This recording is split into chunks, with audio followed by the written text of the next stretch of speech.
आज की हमारी मोटिवेशनल कहानी एक ऐसे इंसान के बारे में है जिन्होंने एक छोटे से गैराज से दुनिया की सबसे बड़ी मोबाइल कंपनी खड़ी कर दी थी, जिसे फोर्ब्स ने वर्ल्ड मोस्ट वैल्यूएबल ब्रांड का खिताब दिया था। उनका कहना था कि महान काम करने का केवल एक ही तरीका है, वो करो जिसे तुम करना पसंद करते हो। अगर तुम्हें अभी तक वो नहीं मिला तो खोजते रहो, समझौता मत करो। मैं बात कर रही हूँ एप्पल के को फाउंडर स्टीव जॉब्स की, जिन्हें father of the digital world भी कहा जाता है। अगर स्टीव जॉब्स के सोचने का नजरिया आम लोगों की तरह ही होता तो ये सब चीजें नहीं होती।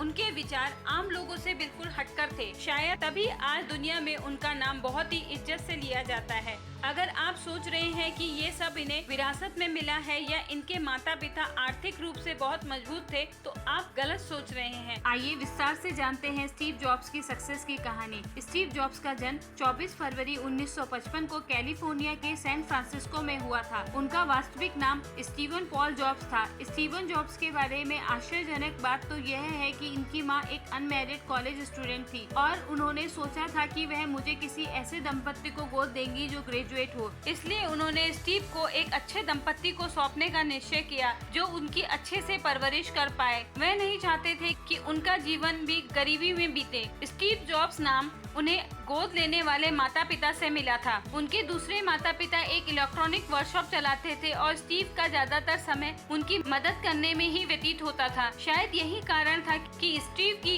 इलेक्ट्रॉनिक काम में बहुत रुचि थी। जब वे प्राथमिक विद्यालय में पढ़ाई कर रहे थे तब उनके पिता को किसी कारणवश दूसरे शहर लॉस ऑल्टोस में शिफ्ट होना पड़ा। इस शहर में उनका दाखिला होम स्ट्रीट माध्यमिक स्कूल में करा दिया गया। कुछ समय बाद उनका एक दोस्त बन गया जिसका नाम स्टीव वोजनियाक था। यही वे व्यक्ति थे जो आगे चलकर एप्पल कंपनी में साझेदार बने थे। वोजनियाक भी इलेक्ट्रॉनिक में बहुत अधिक रुचि रखते थे। स्टीव ने अपनी आगे की पढ़ाई को जारी रखने के लिए कॉलेज में दाखिला ले लिया, लेकिन स्टीव की पढ़ाई में ज्यादा दिलचस्पी नहीं थी और एक और वह अपने माता पिता का पैसा भी बर्बाद नहीं करना चाहते थे। इसीलिए 6 महीने की पढ़ाई के बाद उन्होंने वह कॉलेज छोड़ दिया। स्टीव का यह समय मुसीबतों से भरा था। उनके पास अपने हॉस्टल के कमरे का किराया भरने तक के पैसे नहीं थे। उनकी आर्थिक स्थिति इतनी बुरी थी कि उन्हें अपने दोस्त के कमरे में फर्श में सोना पड़ता था। हफ्ते में एक बार पेट भर के खाना खा सके, इसीलिए वे 6 से 7 मील पैदल चलकर मंदिर जाते थे। इस मुसीबत भरे समय को भी किसी तरह निकालते हुए उन्हें अपनी पहली जॉब अटारी कंपनी में मिली। यह कंपनी ग्राफिक्स डिजाइन करती थी, लेकिन हर व्यक्ति की तरह स्टीव का भी एक आध्यात्मिक पक्ष था और उनको पूरा करने के लिए वे भारत आना चाहते थे। कुछ वर्ष उस कंपनी में काम करने के बाद उन्होंने पैसे जोड़े और वे अपने दोस्त डैनियल के साथ भारत आ गए और 7 महीने तक रुके।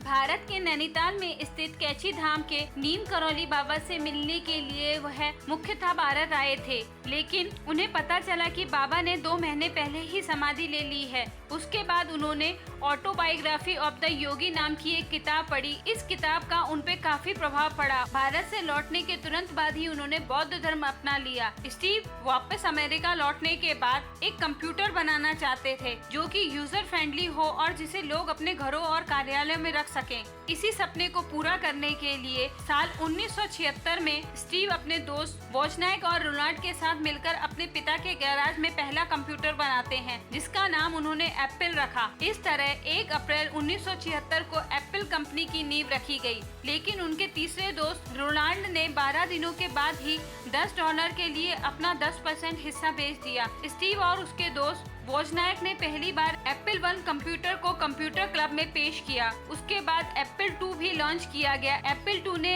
पहली बार रंगीन ग्राफिक्स की शुरुआत के साथ कंप्यूटर उद्योग में क्रांति ला दी थी। एप्पल के कंप्यूटर धीरे धीरे लोगों को पसंद आने लगे थे और कंपनी भी ग्रो करने लगी थी। 10 साल के अंदर ही कंपनी ने $2 मिलियन कमा लिए थे। साल 1980 को कंपनी ने पहली बार अपने IPO बाजार में उतारे और इसका काफी अच्छा परिणाम भी आया। एप्पल के इस IPO की वजह से रातों रात 300 लोग करोड़पति बन गए थे। एप्पल जब IBM से मिलकर पर्सनल कंप्यूटर बनाने लगा तो कंप्यूटर की डिमांड बढ़ने लगी। इस वजह से कंपनी के ऊपर कंप्यूटर बनाने का दबाव बढ़ने लगा और इनके साथ साथ दूसरी कंपनियां भी एप्पल के कॉन्सेप्ट को चोरी कर एप्पल से सस्ते कंप्यूटर बाजार में उतारने लगी, जिसके कारण इनकी कंपनी घाटे में जाने लगी। इस घाटे के लिए स्टीव को जिम्मेदार ठहराया गया। स्टीव ने 1983 में एप्पल को छोड़ दिया। अपनी ही कंपनी से निकाल दिया जाना स्टीव के लिए सदमा सदमे से कम नहीं था। एप्पल कंपनी छोड़ने के बाद स्टीव को समझ नहीं आ रहा था कि वह क्या करें। स्टीव ने एक बार तो सिलिकॉन वैली छोड़ने की सोची, लेकिन धीरे धीरे उन्हें यह एहसास हुआ कि वे जो भी काम कर रहे हैं उसके लिए उनके अंदर अभी भी जुनून है। फिर उन्होंने सोचा कि क्यों नहीं फिर से शुरुआत की जाए। वे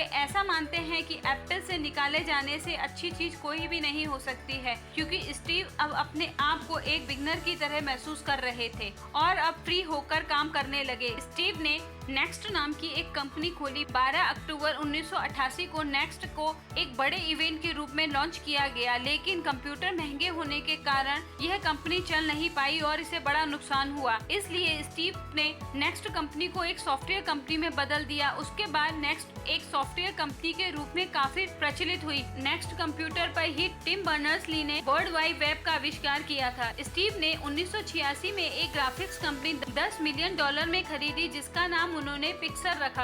पिक्सर ने दुनिया की पहली computer animated movie toy story बनाई और यह दुनिया का सबसे सफल एनिमेटेड स्टूडियो था। उधर स्टीव के बिना एप्पल को काफी मुश्किलों का सामना करना पड़ रहा था और वह घाटे में जा रही थी। एप्पल ने 1997 में एक स्ट्रॉन्ग कदम उठाते हुए $427 में नेक्स्ट को खरीद लिया और स्टीव जॉब फिर से एप्पल कंपनी के सीईओ बन गए। स्टीव जॉब्स के नेतृत्व में कई नए प्रोडक्ट लॉन्च किए गए। 2007 में एप्पल ने अपना पहला आईफोन लॉन्च किया और इस फोन ने मोबाइल बाजार में क्रांति ला दी थी। साल 2010 में एप्पल ने आईपैड नामक टैबलेट कंप्यूटर बनाया। साल 2011 में उन्होंने सीईओ पद से इस्तीफा दे दिया। उसके बाद भी वे बोर्ड के अध्यक्ष बने रहे। उसके कुछ समय बाद ही 5 अक्टूबर 2011 को स्टीव जॉब की कैंसर से मृत्यु हो गई। स्टीव जॉब की यह कहानी हमें सीख देती है कि कभी भी असफलता से हार कर रुकना नहीं चाहिए और हमेशा नई शुरुआत करने के लिए अपने आप को तैयार रखना चाहिए।